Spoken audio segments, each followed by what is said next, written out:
Assalamualaikum warahmatullahi wabarakatuh. Ini sudah jam 22 lewat 43 menit menjelang jam 23. Saya agak nderdek ini, banyak ulama. Baca sholawat asril dulu yuk. Allahumma sholli ala sayyidina Muhammad wa ashril zalimin bizzalimin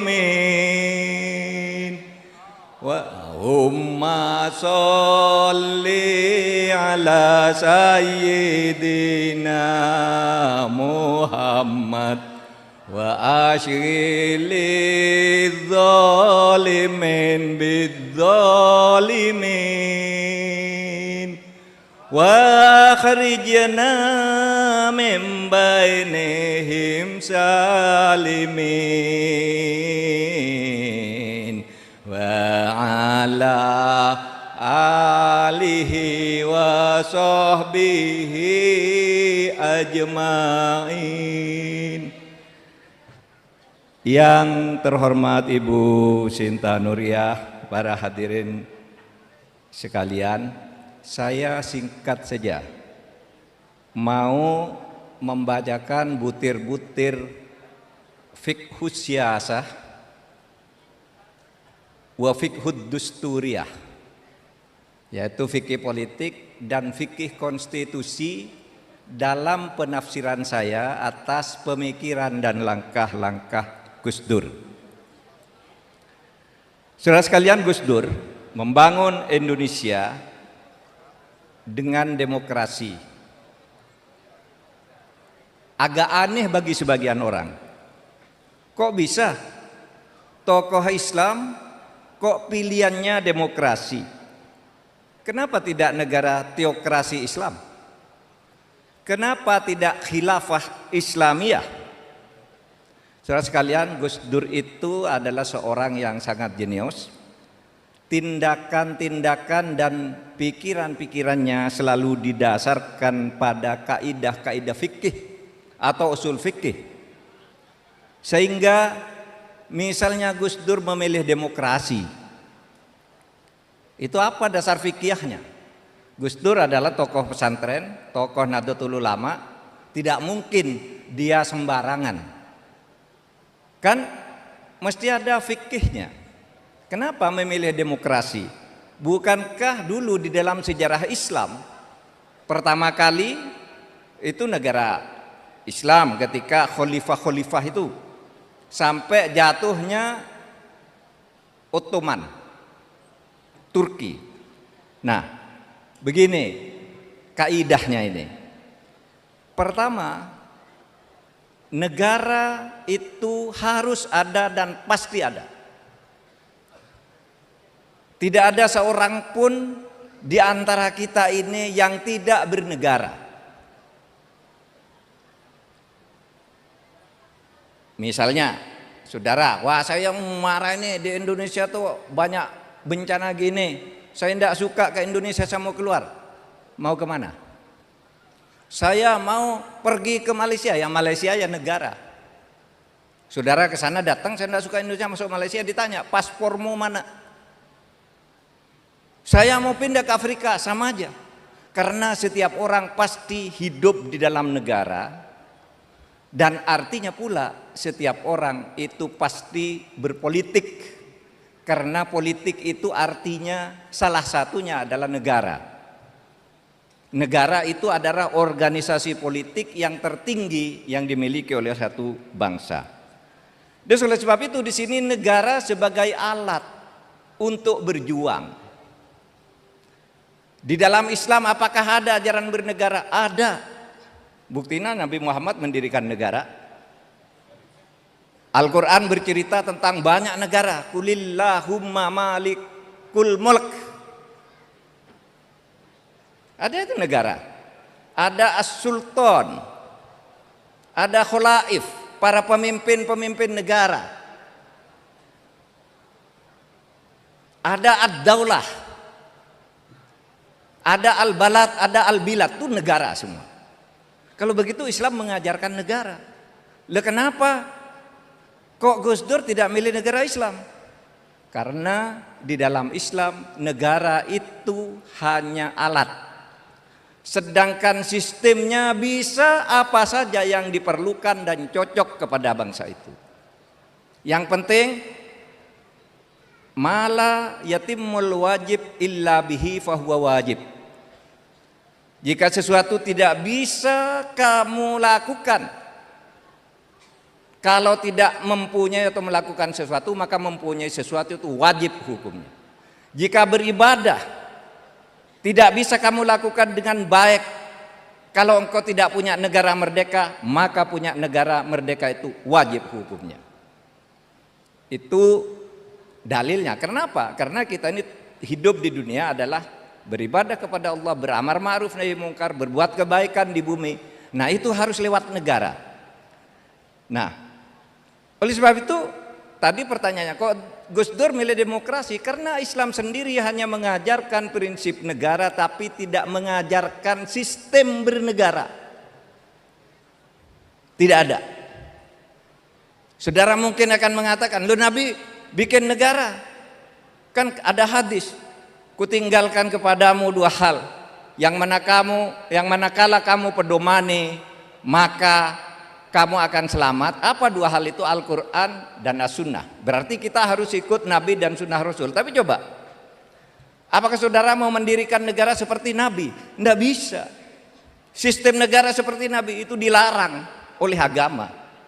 Kenapa? Karena zaman Nabi itu kepala negaranya Nabi. Sekarang ini tidak ada lagi Nabi. Nabi itu Rasul terakhir. Di zaman Nabi itu legislatif, eksekutif satu tangan. Nabi kepala negara, Nabi ketua pengadilannya, Nabi kepala legislasinya untuk manusia sesudah Tuhan menurunkan wahyu.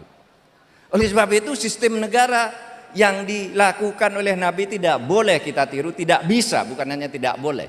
Karena apa? Karena apa? Karena Rasulullah itu Nabi terakhir.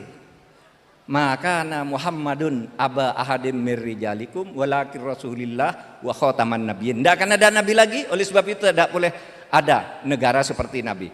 Lalu apa? Di dalam sejarahnya sesudah Nabi wafat, bentuk-bentuk negara itu berubah. Abu Bakar nyebut diri sebagai khalifah. Cara memilihnya adalah musyawarah. Umar menyebut diri sebagai amir, bukan khalifah, Amirul Mukminin. Umar bukan dipilih tapi diangkat. Apa itu? Kalau Abu Bakar agak demokrasi sedikit, Umar itu sudah monarki. Pewarisan udah beda. Dari Rasulullah ke Abu Bakar ke Umar udah beda. Umar ke Utsman pakai ahlul halli wal aqdi, DPR lah, ahwa kalau di NU, beberapa orang terpilih hebat menentukan seorang pemimpin. Sedangkan Ali dibayat lagi oleh rakyat. Dan sekarang ini saudara, ada 57 negara muslim di dunia ini yang negaranya beda-beda. Ada yang demokrasi, ada yang monarki, ada yang federal, ada yang kesatuan, ada yang teokrasi Islam seperti di Pakistan dan macam-macam. Nah, di sini maka dipakai lagi dalilnya, la yunkaru taghayyurul ahkam bi taghayyuril azman wal amkan wal awaid. Tidak bisa dipungkiri hukum-hukum tata negara, hukum politik dan sebagainya itu berubah dari waktu ke waktu. Karena perbedaan waktu, perbedaan tempat dan perbedaan budaya. Maka berbagai negara Islam itu mengembangkan negaranya sesuai dengan budayanya masing-masing. Sehingga sekarang kalau saudara katakan negara Islam, beda dong antara Saudi Arabia dengan Uni Emirat Arab. Uni Emirat Arab itu ikut yang Umar. Uni Emirat Arab itu keamiran. Oleh sebab itu Umar disebut Amir, Amirul Mukminin. Nah, saudara, bahwa di dalam negara itu, bahwa di dalam negara bernegara itu tidak ada satu sistem tertentu, itu bisa dilihat juga dari Piagam Madinah. Ketika Nabi Muhammad pertama kali mendirikan negara, itu yang didirikan negara demokrasi kosmopolit substansinya, meskipun sistemnya itu menjadi negara dengan kekuasaan tunggal karena Rasul yang memegang segalanya. Apa? Jiwa demokrasinya ada di jiwa musyawarah dan kebersamaan, pluralisme. Ketika Nabi bersabda, "Hadza kitab min Muhammadin sallallahu alaihi wasallam bainal mu'minin wal muslimin wa Quraisyin wa Yastrib wa man tabi'ahum falahiqu bihim wajahada ma'hum." Ini surat proklamasi kemerdekaan dari Muhammad sallallahu alaihi wasallam. Kitab itu proklamasi, bisa tulisan, bisa surat, bisa keputusan. Ketetapan. Ini ketetapan Muhammad Rasulullah bahwa negara ini menyatukan antara orang mukmin dan orang muslim. Orang Quraisy yang datang dari Mekah dan orang Yasrib yang ada di Madinah ini. Waman tabi'ahum, dan seluruh suku-sukunya yang berbeda dengan segala puaknya, falahiqu bihim, menyatakan bersatu, merdeka sebagai sebuah bangsa, mengikatkan diri, wajahada mahum, dan berjuang bersama-sama untuk membentuk pemerintahan dalam tempo yang sesingkat-singkatnya. Sama dengan proklamasi itu. Piagam Madinah itu sama dengan proklamasi. Nah, saudara sekalian, maka dari sudut fikih, demokrasi yang dipilih oleh Gus Dur sebagai jalan perjuangan berdakwah, membangun bangsa dan negara, itu punya dasar-dasarnya yang kuat. Apakah boleh Pak mendirikan negara Islam? Boleh, tapi juga tidak harus. Oleh sebab itu di luar itu ada negara Islam namanya Brunei, ada kerajaan Islam Malaysia, ada kerajaan Islam Arab Saudi, tapi ada republik rakyat Islam juga. Di itu Mesir, republik, Maroko, republik. Jadi macam-macam. Dan itu semuanya boleh, karena bagi Islam yang penting itu al-maqasid asyar'inya saja. Maksud pokoknya apa? Maksud pokoknya adalah kesejahteraan rakyat. Apapun yang kamu pilih, kesejahteraan rakyat harus dinomorsatukan, sehingga orang-orang yang dekat kepada Gus Dur itu, yang sering ketemu Gus Dur, hampir selalu hafal dalilnya, tasarruful imam ala ra'iyah manutun bil maslahah. Kewajiban pemimpin, kewajiban negara terhadap rakyatnya itu adalah kemaslahatan rakyatnya. Dan kemaslahatan rakyat untuk Indonesia yang pluralistik, yang begitu banyak suku dan agamanya, kemaslahatannya itu harus dibangun dengan demokrasi. Saudara sekalian, oleh sebab itu apa pesan pertama dari seluruh fikih siasa yang kemudian juga menjadi dasar fikih dusturia, fikih konstitusi? Itu dasarnya gampang aja sebenarnya. Kamu bersatu di dalam keberbedaan, karena di dalam surat Yunus itu disebut walau syaa rabbuka la amana man fil ardi kulluhum jami'a afa anta tukrihan nas hatta yakunu mu'minin. Sungguh kalau Allah menghendaki kamu semua yang Kristen, Katolik, Buddha dan sebagainya, kalau saya mau jadikan Islam semua. Tapi justru saya, kata Allah, saya yang menciptakan perbedaan itu. Dan kamu tidak boleh memaksa orang lain agar beriman semua seperti kamu. Karena apa? Fakta bangsa kita ini plural. Agamanya saja 5, yang 6 yang resmi disebut. Aliran keyakinan tuh, kepercayaan diakui juga, cuma tidak disebut satu persatu. Sukunya 1360, bahasa lokalnya 726 bahasa. Kamu harus bersatu, karena kalau Allah mau kamu semua sama, hidup di tempat yang sama, kulitnya sama, rasnya sama, agamanya sama. Tapi kata Allah, kalau tadi di dalam surat Yunus, sekarang di dalam surat Al-Maidah ayat 48, walau sya'allahu laja'alakum ummatan wahidah. Kalau Allah mau, kamu saya jadikan satu semua. Satu jenis, satu agama. Walakin liyabluwakum, tapi saya yang membuat perbedaan itu untuk menguji kamu. Apakah dalam keberbedaan kamu bisa bekerja sama? Oleh sebab itu, firman Allah di surat itu, fastabiqul khairat. Berlomba kamu dalam kebajikan. Itulah tugasmu hidup. Agama mereka, lalu kita bekerja sama untuk kebaikan yang disebut maslahah. Manutun bil maslahah, kesejahteraan rakyat melalui apa yang disebut al-maqasid syar'i.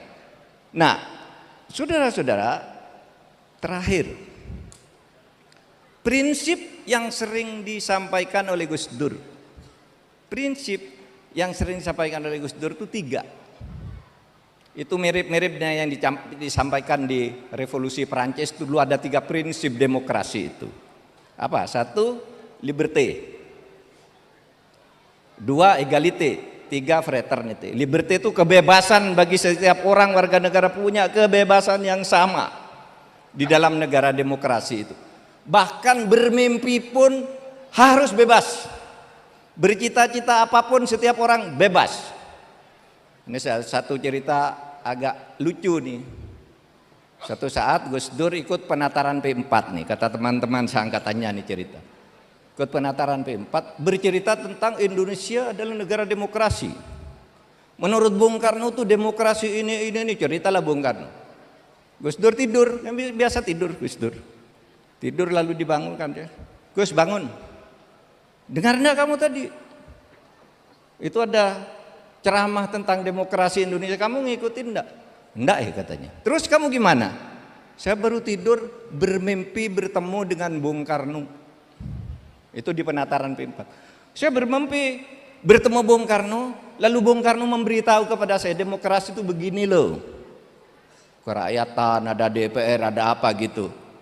Dimarahi sama penatarnya. Gus, ini penataran. Kok kamu cerita mimpi apa itu? Lalu Gus Dur bilang, katanya mau bicara demokrasi. Masa orang mimpi saja tidak boleh?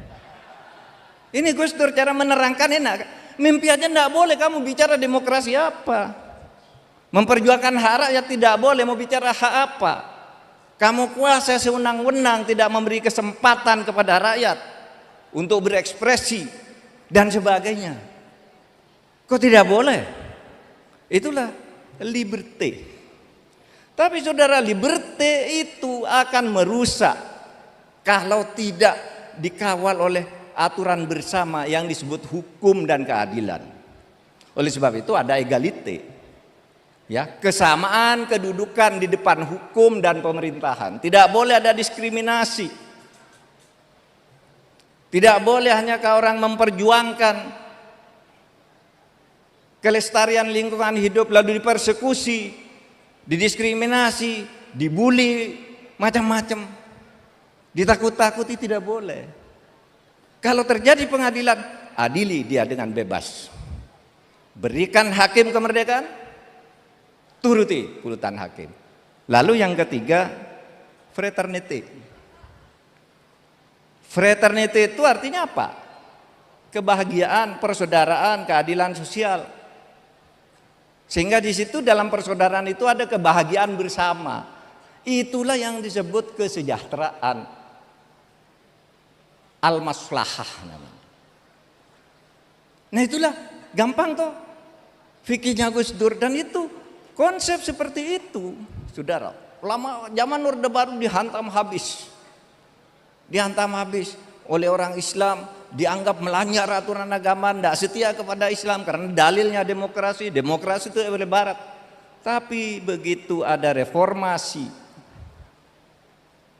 konsep ini menggelinding, dan apa yang terjadi? Terjadi mobilitas sosial vertikal umat Islam yang begitu melesat. Yang dulu orang Islam itu dianggap manusia kelas 2, tidak bisa ngurus negara. Sejak itu karena demokrasi memilih sendiri siapa teman, siapa yang terbaik, maka saat itulah muncul politisi Islam, bukan hanya di DPR. Kalau dulu kan partai Islam ya milih wakil di DPR, di kabinet sulit. Nah, sesudah reformasi dengan konsep demokrasi yang dibangun oleh Gus Dur itu, kaum muslimin itu bersama suku-suku dan pemeluk agama selain bersama membangun bangsa itu, kita tetap mendominasi. Karena apa? Karena mayoritas. Gus Dur bukan penganut politik representatif. Politik representatif itu dulu di awal-awal bangunnya ICMI, Ikatan Cendekiawan Muslim se-Indonesia, itu artinya pikirannya Pak Amin Rais tuh, politik representatif, politik di mana kelompok masyarakat yang terbanyak harus memimpin lebih banyak, DPR-nya harus lebih banyak, pemerintahnya lebih banyak, kepala daerahnya lebih banyak, itu politik representatif. Tapi Gus Dur enggak, pokoknya demokrasi lah, enggak pakai representatifan, nanti kan masuk sendiri. Dan yang terbukti Gus Dur, semuanya sekarang ikut apa yang disebut pluralisme itu semuanya ikut. Lalu tokoh-tokoh yang tadinya tidak sangka sekarang masuk, bisa menjadi ketua DPR, ketua MPR, bisa jadi presiden, jadi menteri ini, menteri itu, gubernur, bupati, masuk semua. Yang tadinya kalau tidak ada demokrasi pasti tidak bisa. Nah, saudara sekalian, demikian keseluruhan dari apa yang saya sampaikan ini, yaitu dasarnya pluralisme. Ada yang mengatakan gini, apa pluralisme itu haram? Enggak. Kalau dalam ilmu pengetahuan tuh ketika bicara sesuatu, kita itu definisinya apa dulu. Kalau pluralisme diartikan semua agama itu benar, ya salah. Pluralisme itu didefinisikan begini, pluralisme adalah kepercayaan bahwa perbedaan itu adalah fakta yang diciptakan oleh Tuhan, dan karenanya harus menghormati di dalam perbedaan itu. Itulah pluralisme. Kalau diartikan seperti yang kata Gus Dur ini, menghormati perbedaan itu ciptaan Tuhan sendiri kok, dalilnya jelas. Mau bikin negara Islam kayak apa? Di Al-Quran tidak ada sistemnya. Di Al-Quran itu sistem demokrasi bisa, sistem teokrasi bisa, sistem monarki bisa. Nabi Muhammad membentuk sistem tertentu tapi tidak bisa ditiru karena beliau nabi. Dan sudah tidak bisa lagi sekarang pemimpin nabi, kan khotaman nabiin sudah habis, sehingga kita membentuk negara itu berdasar kebudukan waktu, azman wal amkan, tempatnya, sehingga Arab dan Mesir beda, Indonesia dan Maroko beda, Indonesia dan Pakistan beda, karena tempatnya beda, masyarakatnya beda, wal awaid beda-beda. Dan mari kita jaga negara ini dalam satu semangat nasionalisme. Itulah sebabnya lagu Syubbanul Waton itu, saudara, dulu tuh udah lama tuh diciptakan konon oleh Kiai Wahab Hasbullah, ditulis oleh Kiai Maimun Zubair. Ini konon, saya tidak tahu, saya tidak neliti. Tetapi yang pasti lagu Syubbanul Waton itu baru mulai muncul sesudah Gus Dur jadi presiden. Sebelum itu tidak pernah dengar. Kalau sekarang kan hafal semua. Ya lal waton, ya lal waton, ya lal waton, gitu kan, hafal semua. Itu apa? Itu adalah wahai tanah airku, wahai tanah airku, cinta tanah air itu sebagian dari iman. Coba yuk.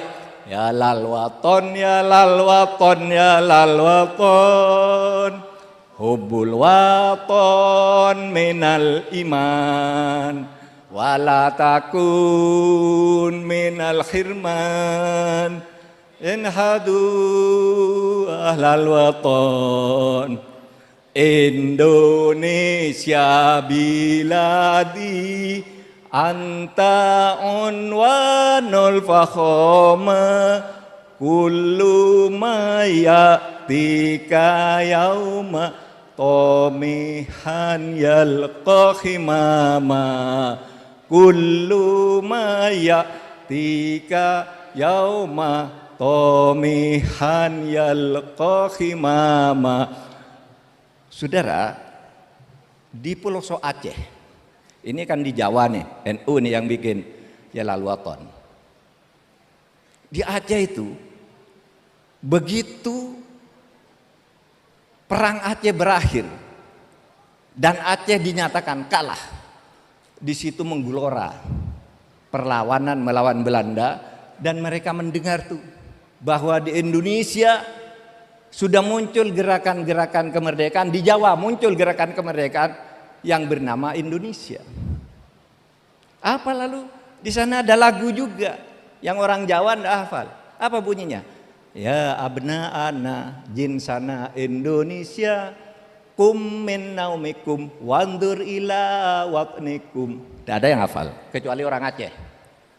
Itu lagu semangat seperti ya lalwaton tuh.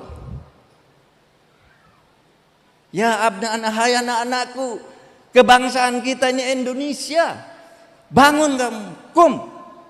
Bangun dari tidurnya, kum min naumikum wandur ila watnikum. Bela itu bangsamu.